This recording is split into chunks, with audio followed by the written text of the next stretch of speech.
All right. I am live on YouTube. MeTube. WeTube. All right.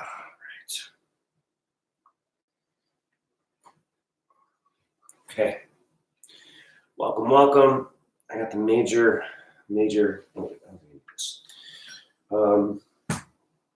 feels today.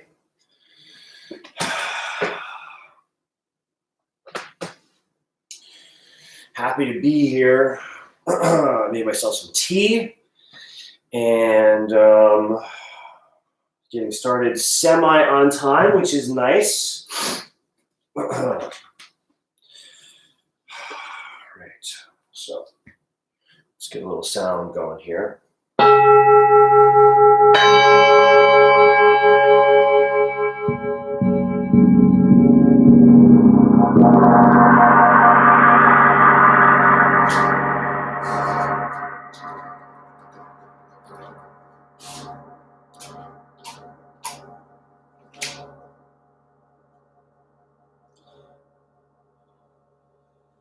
Namo Bhagavate Vasudevaya.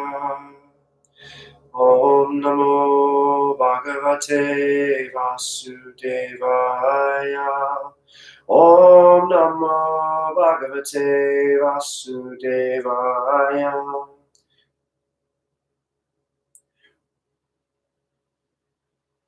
Hare Om. Hare Om.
Call out to Radhe.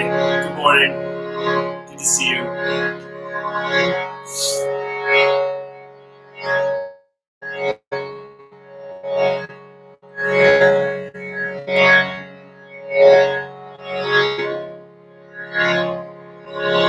How's the sound, buddy? It's good. Can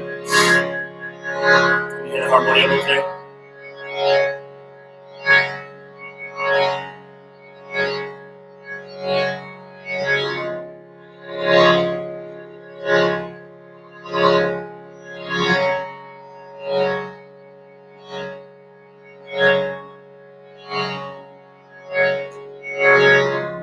Great. Thank you.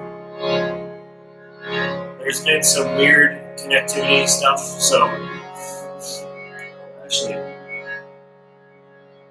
think we should be fine. Just go with it.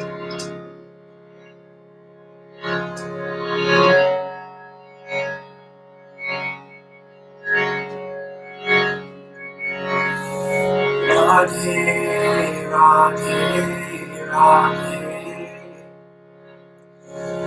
Govinda Radhe.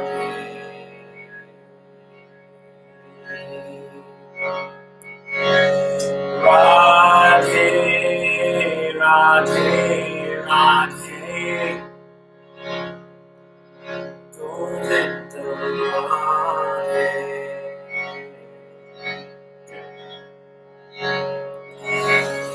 Radhe, Radhe, Radhe, Govinda Radhe.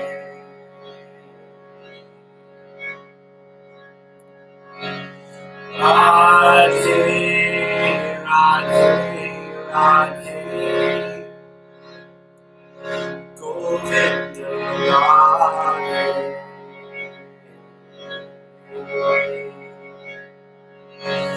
Radhe, Radhe, Radhe, Govinda Radhe.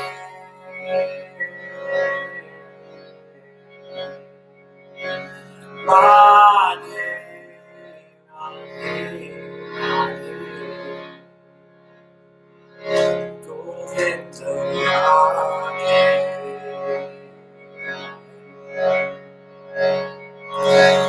Radhe, Radhe, Radhe, Govinda Radhe. Oh, Radhe, Radhe, Radhe, Govinda Radhe.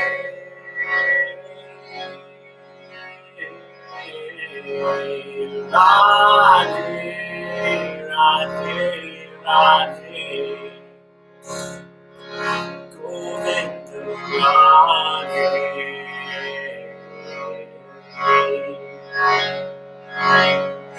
Radhe, Radhe, Radhe,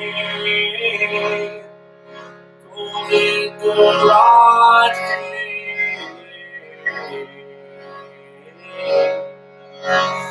Radhe, Radhe, Radhe, Govinda Radhe.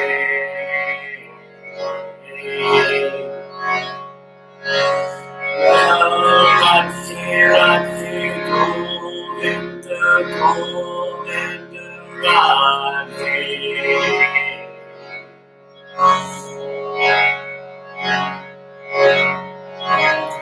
Oh, Radhe, Radhe, Govinda, Govinda Radhe.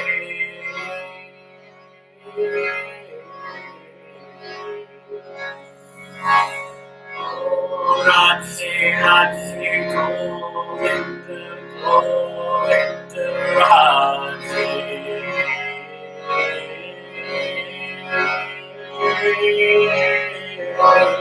Oh, Radhe, Radhe, Govinda, Govinda Radhe.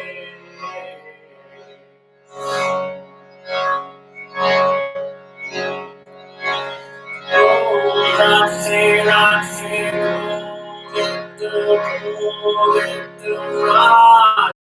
Radhe, Radhe,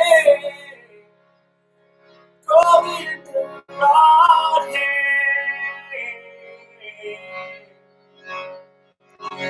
Radhe, Radhe, Radhe, Govinda Radhe.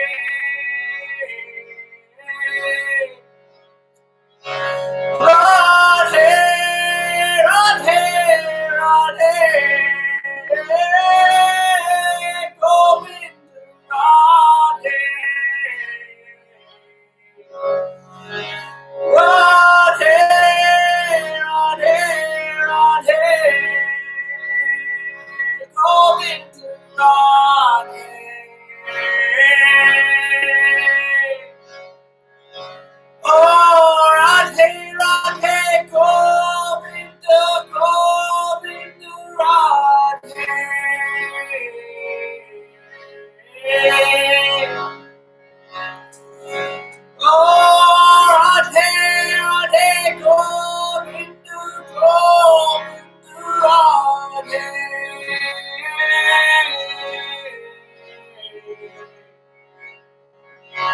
Radhe, Radhe, Radhe, Govinda Radhe,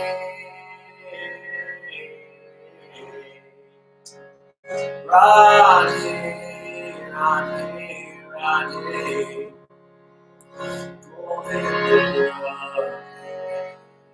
Radhe.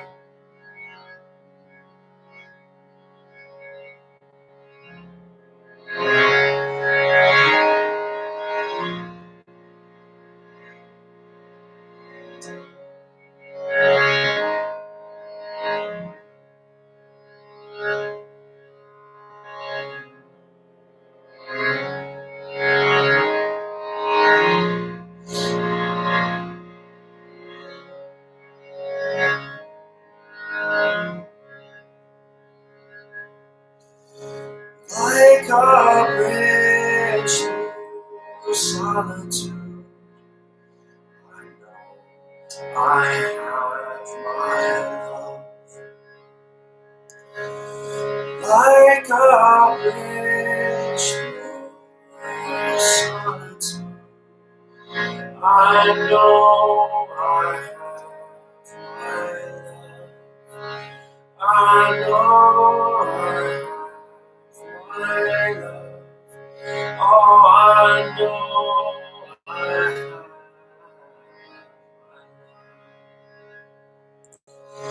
my mind, my heart, my body, and my soul. My mind, my heart, my body, and my soul. In my mind, my heart, my body, and my soul. My mind, my heart, my body, and my soul. In my mind, my heart, my body, and my soul. In my mind, in my heart, my body, and my soul.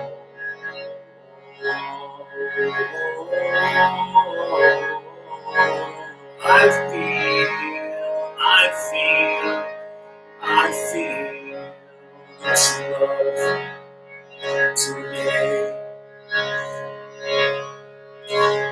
No words to describe it. Nothing's right or wrong. No words to describe it. Nothing's right or wrong. In my mind, my heart, my body, and my soul.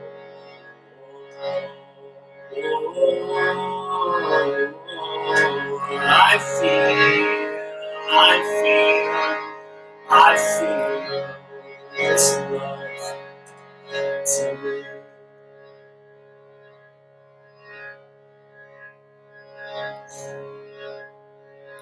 So sunlight, come and dress my sky like neon.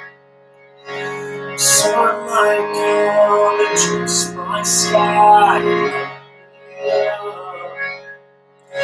Sunlight, come and dress my sky like neon. Sunlight, come and dress my sky like neon. Oh, sunlight, come and dress my sky like neon. Oh, sunlight, come and dress my sky like neon. Oh, sunlight, come and dress my sky like neon. Oh, sunlight, come and dress my sky like neon. Oh, sunlight, come and dress my sky like neon. Oh, sunlight, come and dress my sky like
I had tears yesterday, and I have tears today.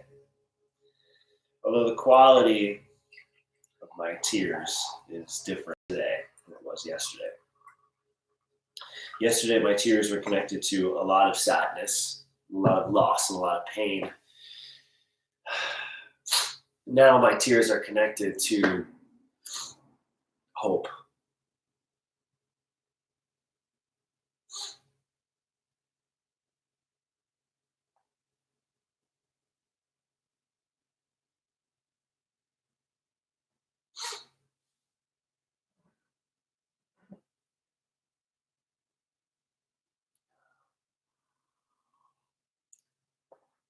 Oh man, I love crying lately. I can't.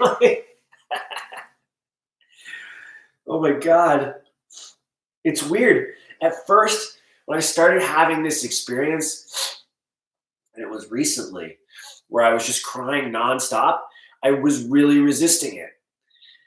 And it's kind of the same in a way with my spiritual life and with this, with embracing divinity, fully embracing divinity. That it was a struggle. I wasn't born like this. I used to not believe in God. I used to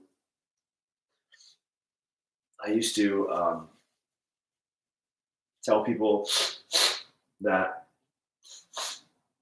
there was no point to religion, that there was no point to putting your faith in something that doesn't exist. Just put your faith in yourself.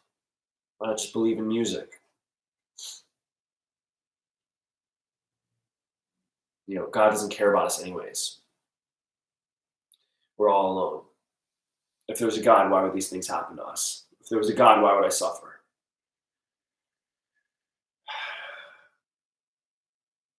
It's just endless. And I remember I was in college and I was talking to this guy and I was telling him all these things. And he said, just wait. Just wait. It's fine. It's fine that you feel all this now. Just wait. You'll see. One day you're going to realize how real God is. One day you're going to have an experience that's going to show you that God is real. And it's fine. It's fine for you to feel this way right now, but you'll see. One day you'll see how real God is.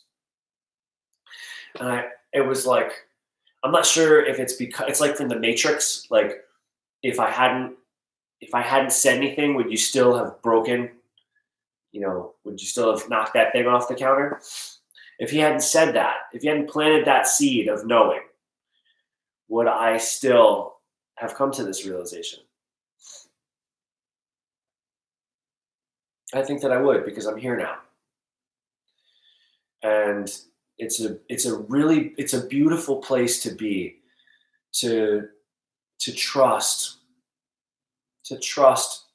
source, to trust spirit, to trust divinity, to trust God, to believe in something greater than myself. It's humbling and it's terrifying in a way, because it means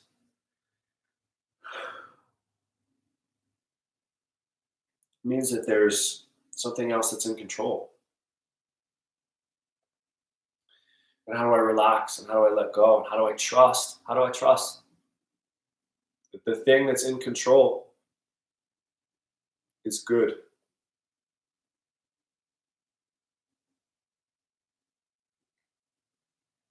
But strangely, once you trust that there's a higher power at work, you can feel that it's good because you yourself want to be good. Every person desires goodness. Every person has a hope that they will somehow transcend their limitations and become better today than they were yesterday. Every single person.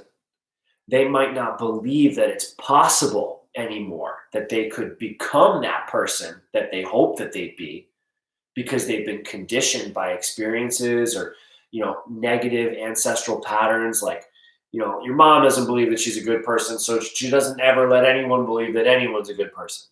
Everyone always has to be a bad person because she's a bad person.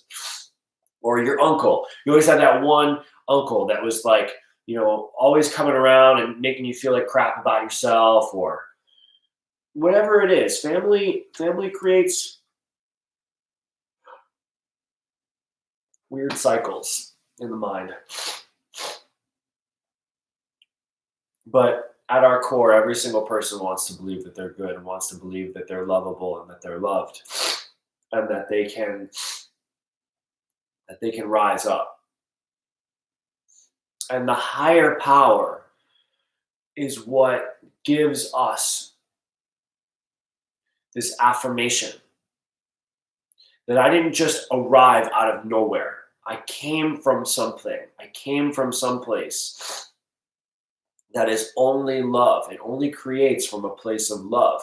It destroys from a place of love. And it also operates according to a set of rules that even divinity has duty, has work to perform.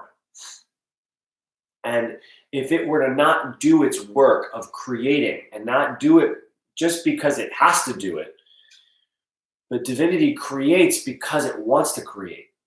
It creates because creation is good, because love, joy, passion, suffering, death, dishonor, illusion, chaos, malfunction, these are all beautiful things. They're signs of something happening. They're signs of life. And the only reason why I can sit here and say, am I good or am I not? Do I love or do I not? Is because there's an I that's alive asking that.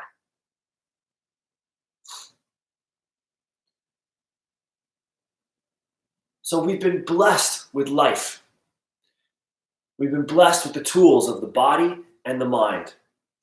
And within the body, there are separate vehicles, separate entities that come together as one and create this system of processing the created reality with our consciousness, with our spirit, with our soul. If we attach to the body and we identify with the body, and we use the mind as a tool to measure ourselves and to associate ourselves with this body as what I am, and what we are, what you are, then you're associating with the created, not the creator. You're associating with the product, not the essence. So if you always associate yourself with the end result, you're going to be stuck where you are. If you look at yourself and you go, well, this body is just my body. It's just the way that I am. I can't do anything about it. This is how I was made. This is just, I know that I say shitty things. I know that I do horrible things to people, but this is just the way that I am. And, well, I'm sorry if you don't like it, but just deal with it. No, that's what happens when you have a limit that you set on yourself right away. And if you want to transcend those limits, you have to understand and you have to trust that you're coming from an essential source that doesn't buy into those limits and understands them, and it certainly sets up the parameters for those limits to take place. But you can't, just because you've had a certain type of experience up until now, you can't just say that this is all that there ever is going to be for you, that this is all that you'll ever be. Because then you're denying the whole eternal, infinite realm of experience that awaits you if all you were to do is just say, okay, you know what, I can change. I'm here to change. I'm here to grow. My body is not the same body that I had when I was a child. I don't carry the same views, the same beliefs. I don't have the same perspectives. When I was a child, I didn't know what anything was. I'd pick something up and I'd try to eat it if I saw it. You know what I mean? I didn't have a refined sense of self. Now I look at this, I go, oh, this is a wooden mallet, and I don't eat this. I use it for something else. It's the fact that you grow, the fact that you develop means that you are made to change. You are built to evolve. And you have free will. You can deny evolution if you want to, but you cannot deny change. You are always going to change. Your body is going to get old. You will get sick and you will die. And that's okay, because it makes life very sweet, or it makes life very bitter. Right? Just like the Gita says, the mind to the conditioned soul is a trusted friend. But for those who have not conditioned their minds, it can be the worst of enemies. So you have to set your perspective. You have to set your sights on something higher and something greater. And if you have not been conditioned to do that, if you haven't been conditioned to believe that about yourself or about the world, because you still hear your mom's voice or your dad's voice or your teacher's voice or your brother or your sister or the neighborhood that you grew up in, the school that you went to, then maybe it's time to start thinking about whether or not those people are really who you want to associate with. Look inside your heart, look to yourself and say, what's my dream? What's my goal? What do I want in this life? What do I believe? And if these people and these places and these situations, they don't align with it, then it's time to turn. Not towards them to shake your fist at them and go, you didn't love me, you didn't care about me, you don't get it, and I'm done with you, and you suck. And how could you do this to me? How could you ruin my life? How could you have taken this away from me? That's what a lot of people do. They turn and they blame. They become a victim. But you don't have to do that. And you don't have to become a martyr. You don't have to turn and go, well, nobody cares about me, so I'll just go off on my own, do it all on my own, because nobody gets it and nobody cares about me. Nobody understood me. So I'm just going to leave them all behind. I'll go to my own little cave, and I'm going to stay in my cave, and I'm going to get close to God, and it's just going to be me and God forever, because God's the only one that understands. You don't have to do that either. There are so many people in this world that will understand you. There are so many people in this world, and it does not matter what your experience is. This belief that you are unlovable and that you are different and that you are separate might be ingrained, like burned into your belief system. You just start a fire, you put all that shit in the fire, and you burn it away again. And you watch what rises up. And the more it comes up, the more you just put it in the fire. And you just keep putting it in the fire, you keep putting it in the fire. And at first, it will feel like it is just you and God, because you will be turning towards yourself. You will be turning to a very lonely place, a place that you have denied for a long time, the space within your own heart to say, this is my life, these are my choices, and this is how I want to feel. This is how I want to live. And if these people don't support that, I can still support them. I can still love them, but I have to take care of myself. It's time for me to grow. It's time for me to change. It's time for me to evolve. And I don't want to just wait for circumstances to show up that force me into evolution. I don't want to wait for that moment where somebody leaves me or somebody dies or something gets taken from me or I get hurt or I get sick to start to realize how precious this life is. I want to do it right now. I want to see the preciousness and the beauty and the sacredness, the sanctity of this life right now. I never, ever, ever, ever, ever thought that I would be sitting here talking about this. It's like I'm turning into a preacher. But right now, we are faced with such a huge crisis and such a huge dilemma and such a powerful opportunity to go within, to get connected to the heart, and to remind ourselves, my heart is my home. My heart is the place where divinity speaks to me. The mind is only there to interpret it, and the body is only here to protect it, to case it in, to sheath it, so that it can perform its many functions and then send that energy to all parts of me, so that once I feel connected to divine love, and once I feel connected to my dharma and to my purpose, I haven't talked about this in a while, but we got to get back to the dharma, the why. That once I get into my heart and my mind interprets what my heart is sending to me and what divinity has downloaded to me, and what has sent me here with, this body becomes the tool to create change in the entire world.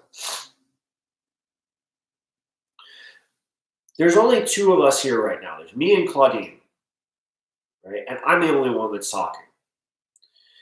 But these videos have the potential to change the world right now. The fact that this is happening and that the two of us, just the two of us, are sitting here putting our focus onto spirituality, and we're putting our focus onto love and creation and divinity and hope and our highest selves. That means that we are contributing to that energy getting stronger right now during this time than being the two more people that are saying, oh, what am I gonna do today? I'm stuck inside again. When is this gonna end? Oh God, I'm just so tired of it. Oh God, I just want to go back to the restaurants. I can't wait to have my favorite steak. Oh man, I miss that bartender. God, that bartender is so funny. Oh man, I miss my office. Said no one ever, unless you just didn't want to be home. Oh, I miss going to the supermarket and being close to people. How many people did you actually walk up to and stand next to and just kind of like, like if this is a person, and they're over here and they're like, the gong, this is like totally using our imaginations right now, but my drum is a person and the gong is a little, place where the person is now looking at something that they're going to buy on the shelves. How often do you walk over and go, hey buddy, what's going on? I'm looking for stuff over here too. Let's stand here together. Let's just look at stuff because, that's you're here and I'm here, and why don't we just get close to each other? No, you were avoiding people before all of this freaking happened. Don't lie. Stop lying to yourself. Seriously, stop playing yourself. You were avoiding everyone in that supermarket. You were avoiding everyone, period. Even yourself. And now all of a sudden it's taken away from you and you want it. Now you want it back. Oh, I miss being able to be around people. I miss being able to go out. No, you don't. No, you don't. You just want what you can't have. It's selfish. It's selfish and it's ignorant. Because you thinking that there's something that you don't have, when you have a body, when you have a soul, when you have consciousness, when you have the ability to conceive and perceive, you have two hands that can make something. You have a mind that can imagine something new, and then you can bring it into existence with your willpower and your focus and your power of attention. What are you lacking? Just because you can't stand next to somebody at a grocery store. Just because things are closed. Oh, you got to order it online now. Stop being a baby. Seriously, stop acting like a child. Grow up. Okay? Grow up, handle your business, which means you got some business going on up in here and in here and down here, right? This whole central channel right here, from your genitals up through your heart, all the way into your head. And there are some disconnects here. Some major disconnects. And this process of spiritual evolution and spiritual growth takes all of these concepts, all of these constructs, and goes, okay, genitals, boom, box 1. Heart, boom, box 2. Mind, boom, box 3. Now, we got all these 3 out here and me back here. Let me just have a look. What do my urges and my desires and my impulses tell me to do? Because that's what the genitals are related to. Urges, desires, impulses, attraction. My mind, how do I analyze? How do I interpret? How do I qualify? How do I classify and identify with all of these things? Through the senses, right? Through the body, through the eyes, through the nose, through the mouth. Not with, but through. Because the eyes don't see. Consciousness sees. The eyes are just the tool. Right? The nose doesn't smell. Consciousness interprets smell. The nose is just the sensor. It's just the medium. And then you come to the heart. And the heart is the seat of knowing. It is the seat of love, compassion, ease, connection, rhythm, flow.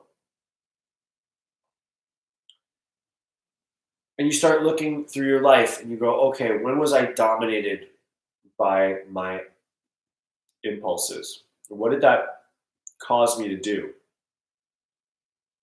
Now, how do I interpret through my impulses? How do I interpret the experiences that I had with my mind? And how do I qualify myself based on those actions? Do I demonize myself? Do I glorify myself? Do I lower myself down, or do I raise myself up? That's the essential, the 2 essentials. Do I take my experiences that are based on attraction and aversion, and with my mind, do I build myself up or do I break myself down? And only your heart really knows. Only your heart knows what you truly want to do and what you truly would have liked to choose if you had control over your impulses. But since you didn't have control over your impulses and you're doing all this stuff in hindsight, going into the heart and forgiving yourself and saying, okay, that was before I knew that there was some other way. But now I know that there's a different way. Now I know that my impulses, my impressions, and my deepest purpose, my connection to spirit and my soul, they need to be harmonized so that they can work together in sync. And that's what yoga is. It's the harmonizing. It's the union, the reunion of the lower and the upper realms of your existence. So that as above, so below, as below, so above. And they meet and they rest in the earth realm in the middle, the body and the heart. And just like we have the heavens above and then the earth below, man, us, we are in the middle. We rest in the middle, supported by earth, surrounded by sky. And we can dig down deep, and we can dig down deep, and we can dig down and we can get in it.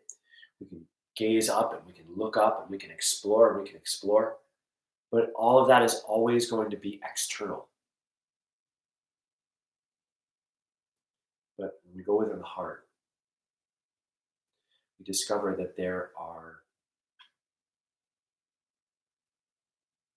people. There's different versions of you inside of yourself that live inside of your heart that are waiting to be acknowledged. some people, we talked a little bit about inner child, but there's also like your inner adult. There's your inner teenager. There's your inner employee at your job. There's the person that you are, and there's the person that you were, and there's the person that you want to be. Right? So that Trinity again, what I was, what I am, and what I hope to be. What I was, lower realm. What I am now, mind. What I hope to be, heart.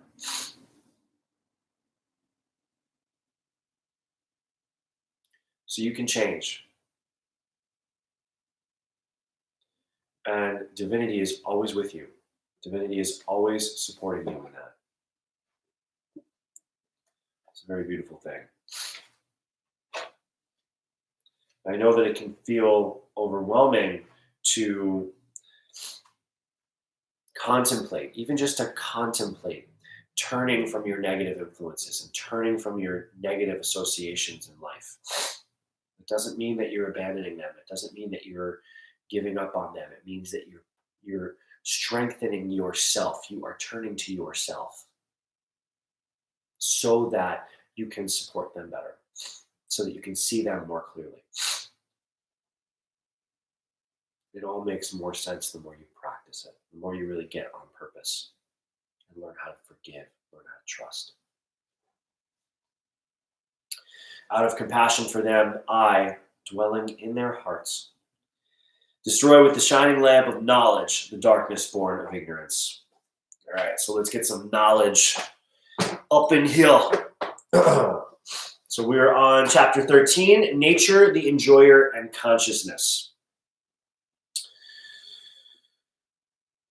Verse 4. Now, please hear this is Krishna speaking to Arjuna. Now, please hear my brief description of this field of activity and how it is constituted, what its changes are, whence it is produced, who that knower of the field of activities is, and what his influences are. That knowledge of the field of activities and of the knower of activities is described by various sages in various Vedic writings, especially in the Vedanta Sutra, and is presented with all reasoning as to cause and effect. So we're gonna read some of this purport because this is cool. It references to some of the Upanishads, and certain things that are that knowledge that precedes this knowledge. So the Gita was not the first experience with divinity that people had. There were many sages and many mystics who went into nature and had personal experience, direct experience with divinity. And when they came back and they discussed it with each other, they found that their experiences were symmetrical, that they were aligned. And so they started to, the Vedas were created. Initially, the 4 Vedas were created to, how do I say this? They were created as a compilation of practices and rituals that these ancient mystics would perform in order to connect with divinity.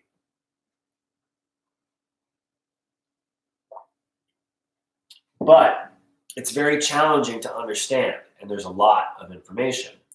So the information got distilled and refined into the Upanishads, which is taking stories and particular and certain allegory, I think you could say, and shrinking the Vedas down. But it was still impersonal information. It was still talking about the absolute as something abstract. They call it, in the Upanishads, they'll call it the smokeless flame. the flame of consciousness that doesn't, it burns not from a material source. Right. That was still very difficult for people to understand because it's impersonal. It's the voice in the sky still, kind of. And it's, there's stories about people that like Nachiketas, and Nachiketas like is so devout and death and like gets to go and talk to death and ask death a question, and death grants him a boon and grants him like a reward. I mean, that's kind of like, it's like a little intimidating. It's hard to understand. Not everybody is able to do that, to face death and then live. So what happened is it was distilled again by Vyasa, the sage Vyasa, who created the poetry of the Mahabharata. The Mahabharata is a story about karma, and it tells of the great nation of India and how its royal families came to be. And within that story is a great battle. And in the center of that great battle are Krishna and Arjuna having the divine conversation about yoga. So here we're going to learn about some of these earlier texts. The Supreme Personality of Godhead, Krishna, is the highest authority in explaining this knowledge. Still, as a matter of course, learned scholars and standard authorities always give evidence from previous authorities. Krishna is explaining this most controversial point regarding the duality and non-duality of the soul and the supersoul by referring to the scriptures, the Vedanta, which is accepted as authority. So Krishna in personal form is explaining this in due course. He's doing it as a teacher does it, because he's relating to his student. His student has the concept of the Vedas. So Krishna could just say, it's just all me and it's everything, and then that's it. The conversation over. But no, he goes back and says, look, it's all based on a system. It's all based on an order of things.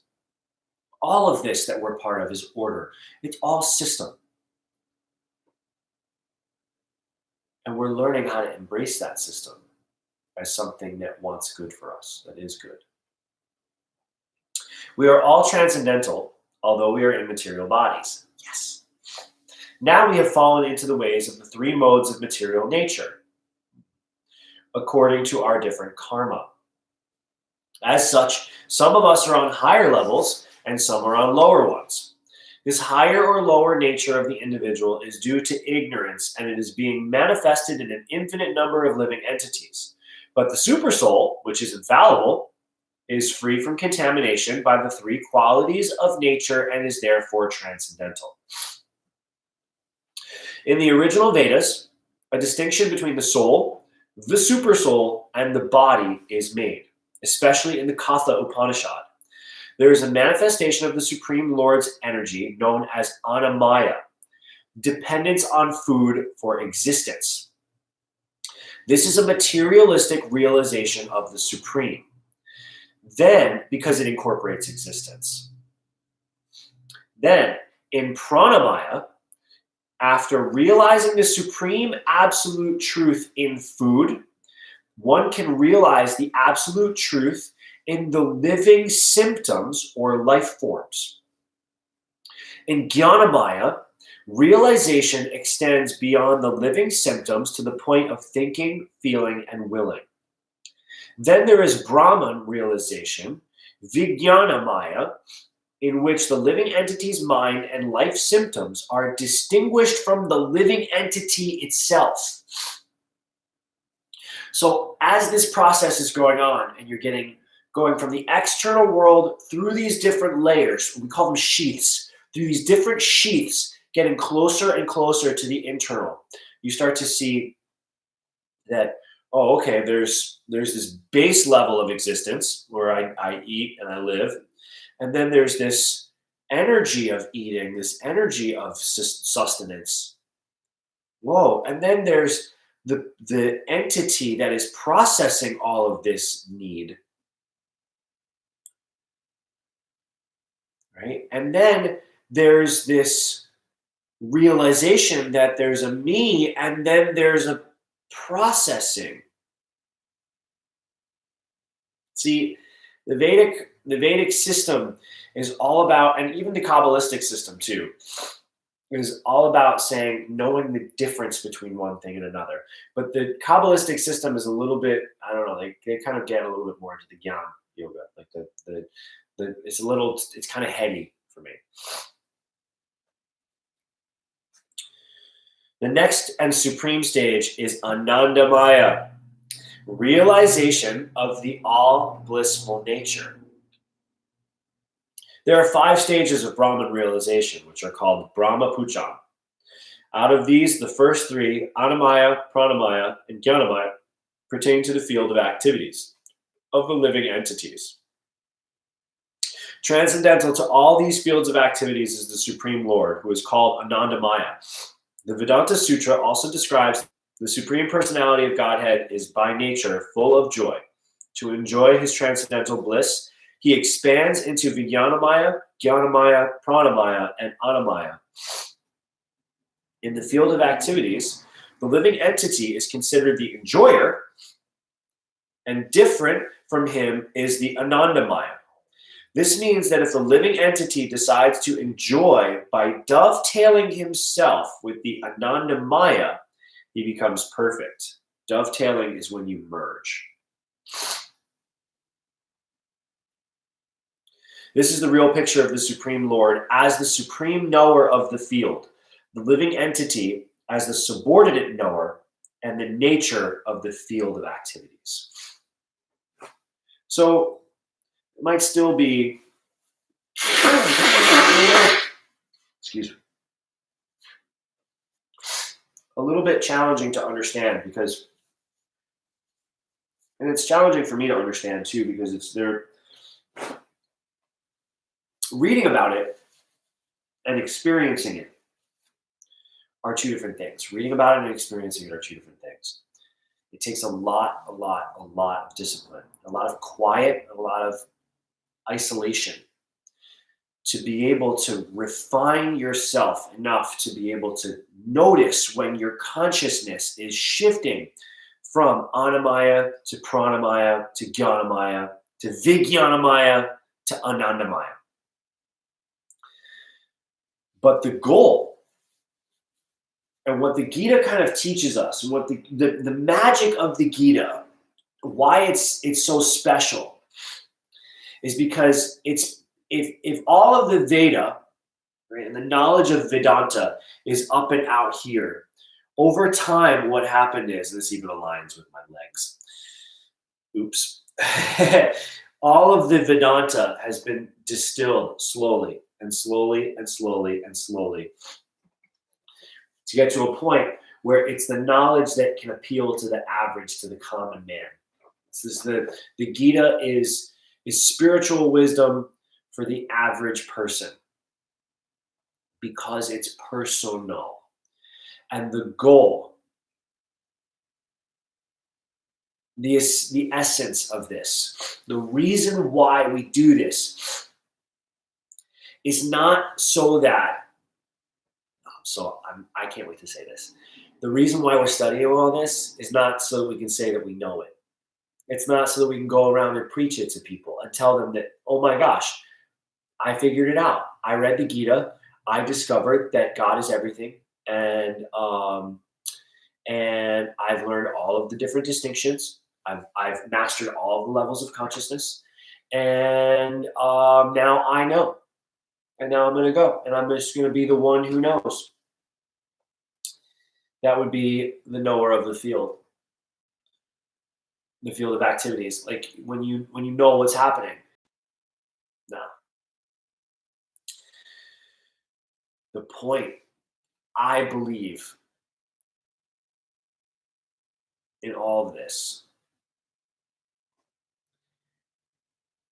I'm seeing my connection is slow. Let's see what's happening. Oh, did you miss anything with that? I stopped talking because I was watching the screen, so I actually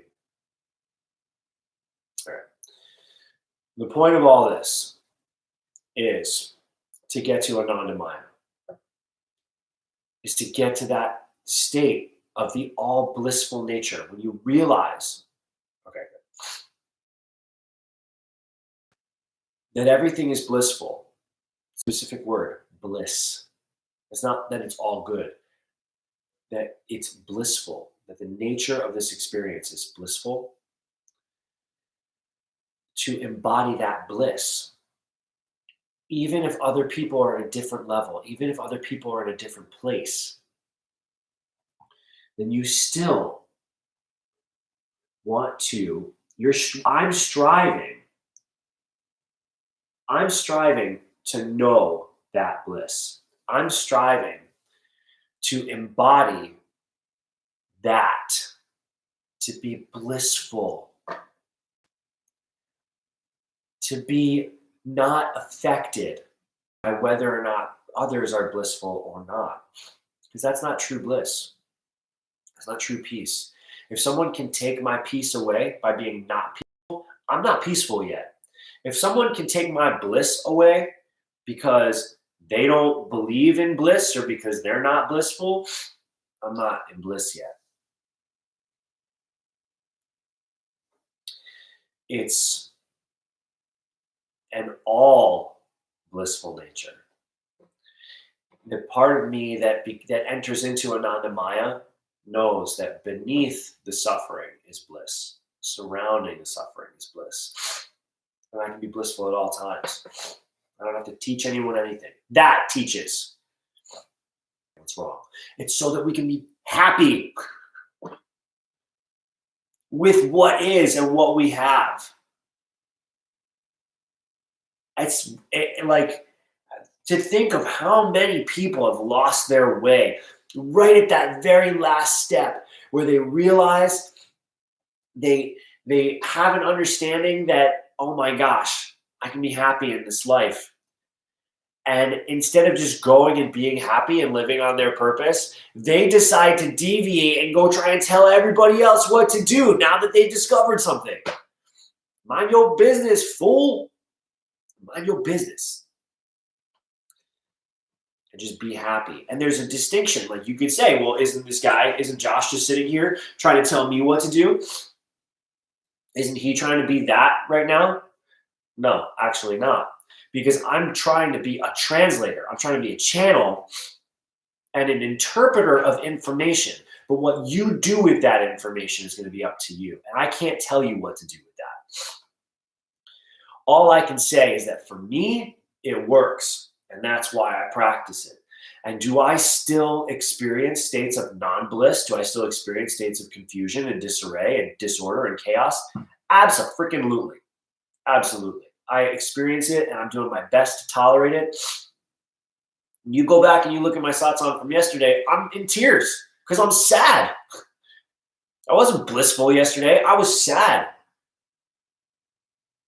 But underneath that, there was an essence of thank you so much. I'm so grateful that I get to experience this sadness and let me not block it. Let me open to it. Let me embrace this because this is living a full life. Living a full blissful life is living life, experiencing life, not saying, I'm not going to feel that, and I'm not going to feel that, and I'm not going to feel that, and I'm not going to feel that, and I'm not going to feel that. I only want to feel this right here, this tiny little box of things that I believe are good for me. That's all that I'm going to exist in. And this is usually where it ends up. It's up in here, up in your head. And then you get so frustrated and you feel so stifled and you feel so angry. And then all of that emotion rises up and you go, oh my God, I got to go do something with it. So you go look for something to have sex with or something to fight with, something to eat.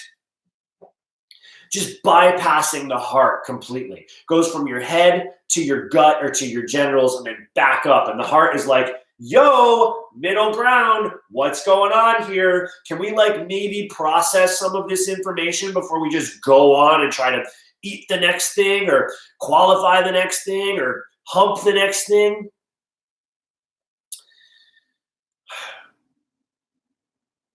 And that process, that type of restraint can feel like slavery, especially if you're not used to restraining yourself. You feel like, oh, I'm being limited.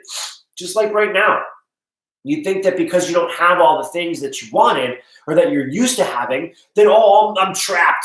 I'm trapped inside. I'm stuck inside. No, you're not. No, you're not. You've always been inside. You've always been inside your head. You've always been inside your body. All of this stuff out here is not who you are, and it doesn't trap you. It's trying to reflect back to you what you see and how you feel about yourself and about this life. And if you were to find true bliss, if you were to find the all blissful nature within your heart and reconnect to your soul, like that, you look around and go, oh my God, this house is amazing. I get to do this. I get to be here today. I get to experience this today. Fuck yeah, let's do that. Let's be alive today. Let's be alive in this house and let's learn, let's experience, let's enjoy. Or, you know what? It's time for me to grieve. It's time for me to be sad, and I'm ready to feel it. I'm ready to face it because I know that on the other side, underneath it, surrounding all of it is love and trust and faith, serenity, care. In the moment, it's going to feel like everything is welling up and everything is really difficult and the tears are going to come down and then the feelings well up and then you get angry and you kind of just hold it and you get frustrated and you hold it again and you cry it out or you sing it out and you chant it out. Or, you get and you do push-ups or you do yoga and you do like 108 sun salutations, whatever it is that you do to move that energy so you can finally get to the point where you sit back and you go, oh, okay. Okay, it's okay. It's all good. It's all good. I made it through. I made it through.